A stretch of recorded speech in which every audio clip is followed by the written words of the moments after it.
Doctor Deepak Singh, allied science specialist. आज हम एक टॉपिक डील कर रहे हैं जो साइकोलॉजी का डिजीज है। ये नर्वस सिस्टम्स का है ये पार्ट। ओसीडी।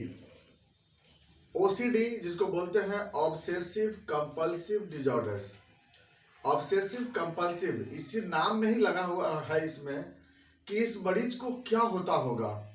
जैसे हम जानते हैं एक बात को कि हम लोग के दिमाग में कुछ ना कुछ विचार हर लोगों के साथ आती है। यह विचार सबके माइंड में आते रहता है, लेकिन हम लोग क्या करते हैं, उसको बहुत सारे ऐसे विचार होते हैं जिसको नेगलेक्ट कर देते हैं। हम जानते हैं कि यह विचार गलत है, यह विचार सही नहीं है, इस विचार को लाने से कोई मतलब नहीं है। लेकिन कुछ ऐसे भी लोग होते हैं कि उस विचार को लेकर और वर्क भी स्टार्ट कर देते हैं, यानी कि उनका बिहेवियर भी चेंज किया जाता है। इन लोगों को हम लोग बोलते हैं ऑब्सेसिव कंपल्सिव डिजॉर्डर पेशेंट कहते हैं। यानी सबके दिमाग में विचार आती है। जैसे हम बाइक में हम भी घर से बाहर निकले तो एक दिमाग विचार है कि हो सकता है कहीं नल खुला हुआ तो नहीं रख दिए हैं, तो दिमाग अच्छा नहीं बंद कर दिए होंगे। लेकिन वैसे लोग अब सोच करके फिर रिटर्न हो जाता है और जा करके वो देखेगा, और एक बार नहीं बल्कि 4 बार जाकर देखेगा। वो कुछ ऐसे लोग हाथ धो लिया या हाथ में कोई किसी से हाथ मिलाया, उसको लगा कि वो किस हाथ से हाथ मिलाया है, उसकी हाथ कहाँ पे होगी, वो हाथ उसका गंदा होगा, उस हाथ से वो नाक छुआ होगा, क्या क्या दिमाग में ला लिए। उसके बाद हम क्या करते हैं, अगर ऐसा दिमाग में आया होगा, लेकिन दिमाग में आ गया खत्म हो गई। लेकिन उन लोगों में जो कि उसके बाद वो क्या करेगा, जा करके हाथ धो लेगा एक बार साबुन से, फिर दिमाग में आएगा कि नहीं उसका हाथ कितना गंदा रहा होगा, फिर साबुन से धो लेगा, फिर सोचेगा। उस तरह से करके कम से कम 5 बार 6 बार 10 बार उस साबुन से धोता है। इसको लोग बोलते हैं क्या, बिहेवियर बोलते हैं। यानी कि हम लोग क्या समझे इसमें, तो इसका डिफिनेशन क्या हो जाएगी कि क्या बोलते हैं, पर्पसलेस क्या होता है, थॉट या थिंग्स। मतलब उसको पर्पसलेस, जिसका कोई पर्पस नहीं है ना। जैसे हम भगवान के बारे में सोच लिए है ना, या किसी एक्टर के बारे में सोच लेते हैं और वो उसका सोचने और उसके बाद उस तरह का बिहेवियर स्टार्ट कर देते हैं। सोच लिए भगवान के बारे में कि भगवान जो भी उनके बारे में उल्टा पुल्टा सोच के माइंड में, और फिर जा करके मंदिर में जा करके क्या करने लगे, माफी मांगने लगे या कहने लगे ऐसा गलती हो गया ये कर। इस तरह को क्या बोलते हैं हम लोग, ऑब्सेसिव बोलते हैं। और फिर उसके बाद क्या बोलते हैं, इसको कंपल्सिव का मतलब हो गया फिर बिहेवियर, है ना।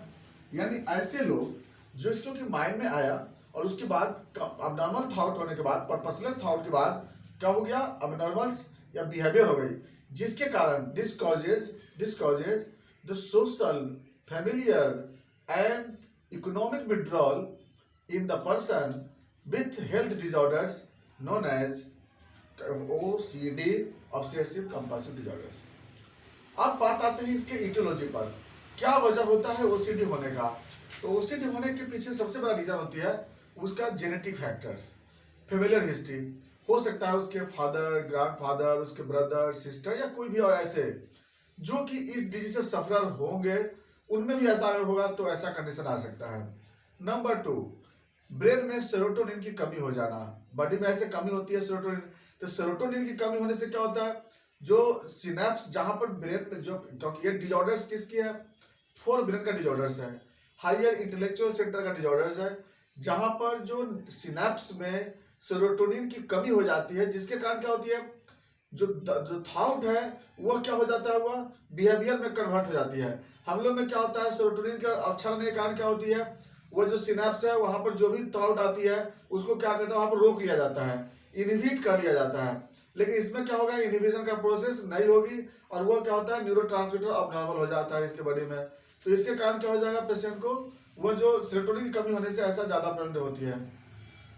एक होता है कॉर्टिकोथैलेमिक सेंटर होती है, ये जो सर्किट होती है, तो कॉर्टिकोथैलेमिक सर्किट जो होती है, ये सर्किट अगर वाइब्रेट डिसऑर्डर हो जाती है तो इस कंडीशन में भी क्या होता है कि जो थॉट होती है वह क्या होती है, वह अबनॉर्मल कंडीशन में अपीयर हो जाती है।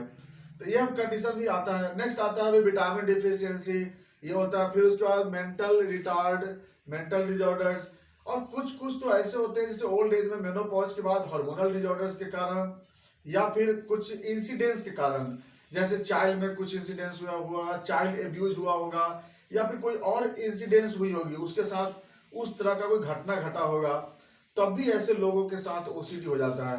बहुत सारे लोगों में होता है कि एक ही तरह घटना बार होता है, मान ली ट्रेन में गए, उसके साथ कोई उसे पॉइजन दे करके उसका सामान चोरी कर लिया, तो इस तरह से क्या होगा कि कोई इंसिडेंस हो जाने की वजह से वह इस तरह का शिकार बन जाता है मरीज।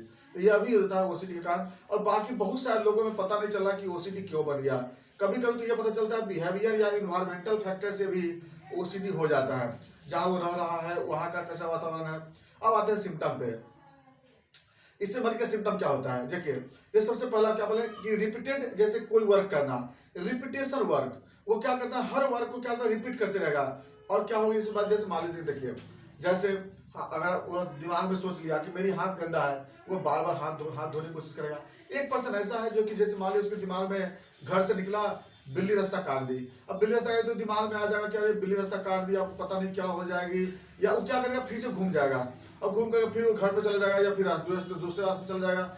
और ऐसा नहीं होगा बल्कि वो रास्ते भर चल जाएगा। अगर सपोज उसके साथ कुछ घटना घट गया, मान लिया किसी से झगड़ा हो गया, तो बोलेगा रास्ता बिल्ली रास्ता काट दिया था, इसकी वजह से ऐसा हो गया, ऐसा नहीं होना चाहिए था। फिर अगर मान लीजिए सपोज कुछ लोग ऐसे होते हैं घर से निकलते समय या कुछ परीक्षा उरीक्षा देते जाते समय या फिर कुछ अच्छे काम करते समय वो क्या करते हैं ना, दही खा के जाते हैं, या कुछ लोग पान खा के जाते हैं।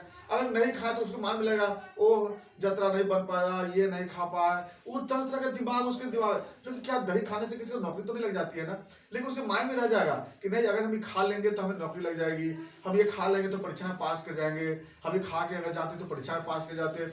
इस तरह का क्या होता है ना, उसके माइंड में तरह तरह का बात अपेयर स्टार्ट हो जाती है। घर में भाई दिवस सपोज दैट कि अगर बोले कि गैस बंद है कि नहीं, वो 10 बार गैस को चेक करने जाएगा, ताला बंद है कि नहीं, वो 10 बार ताला को चेक करने जाता है। ये बात उसके दिमाग में तरह तरह की बात आने लगती है। तो ये जो होती है ये हो गई ऑब्सेसिव।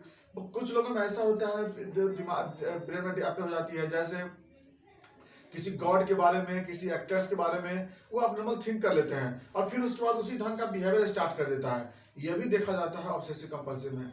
इसके बाद कुछ सिम्टम ऐसा होता है जैसे कि लॉस ऑफ स्लीप, वह सो नहीं पाएगा सही ढंग से, उसकी जो पर्सनालिटी होगी उस पर्सनालिटी में धीरे धीरे चेंजेस आना स्टार्ट हो जाएगी, उसका जो हेल्थ होगा वह हेल्थ डिटोरिएट होते रहेगा पेशेंट का। तो ये सब कंडीशन जो होती है पेशेंट में सिम्टम अपेयर हो जाता है। साइन में जब देखेंगे पेशेंट को, जब आपके पास जब मरीज आता है अगर इस तरह का, तो वह अब अजीब बात करेगा भी, और करने के बाद वो फिर उठ के बाहर चला जाएगा। जैसे वो क्या होगा, जब दरवाजा बंद करेगा तो आपको लगेगा कि आएगा आपके क्लिनिक पे तो कहेगा नहीं बाहर में कोई बैठा हुआ है, हो सकता है उसको आना हो। किसी पब्लिक प्लेस में अगर जाता है पेशेंट, सपोज दैट अगर वॉशरूम अगर जाता है तो वो कहेगा नहीं ये गंदा वॉशरूम है, इससे बीमारी हो जाती है। कुछ लोग ऐसे होते हैं कि हॉस्पिटल जाते हैं तो मान कुछ देर रहना है या कुछ दिए कुछ खाने के लिए, तो बोलेगा नहीं ये बिस्किट खाएंगे तो इसके साथ हमें बीमारी आ जाएगी, ये पानी पिएंगे तो हमें साथ बीमारी आ जाएगी। ये भी पेशेंट में क्या होता है कि देखने को वहाँ पर मिल जाता है। अब बात आता है कॉम्प्लिकेशन। कॉम्प्लिकेशन ऐसे मरीज में क्या होगी, तो ज़्यादातर पेशेंट में क्या होता है कि वो सुसाइडल टेंडेंसी हो जाता है। दूसरा होता है डिप्रेशन, ऐसे मरीज डिप्रेस हो जाता है, डिप्रेशन में चला जाता है, सोचते सोचते डिप्रेशन में चला जाता है मरीज है। और इसके कारण पेशेंट जो होता है सुसाइडल नेचर भी हो जाता है मरीज में, ये भी पेशेंट को देखने को मिल जाता है। इसके बाद सोशल विड्रॉल होगी, फैमिलियर विड्रॉल होगी, इकोनॉमिक विड्रॉल होगी, कई ऐसे विड्रॉल होता है तो उसके साथ अपेयर हो जाती है।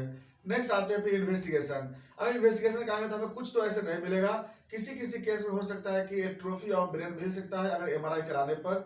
ऐसे तो ये सबसे बड़ा डायग्नोसिस इसके लिए साइकोलॉजिकल डायग्नोसिस ही सबसे बड़ा डायग्नोसिस है जो इसके लिए साइकेट्रिस्ट करते हैं अपना।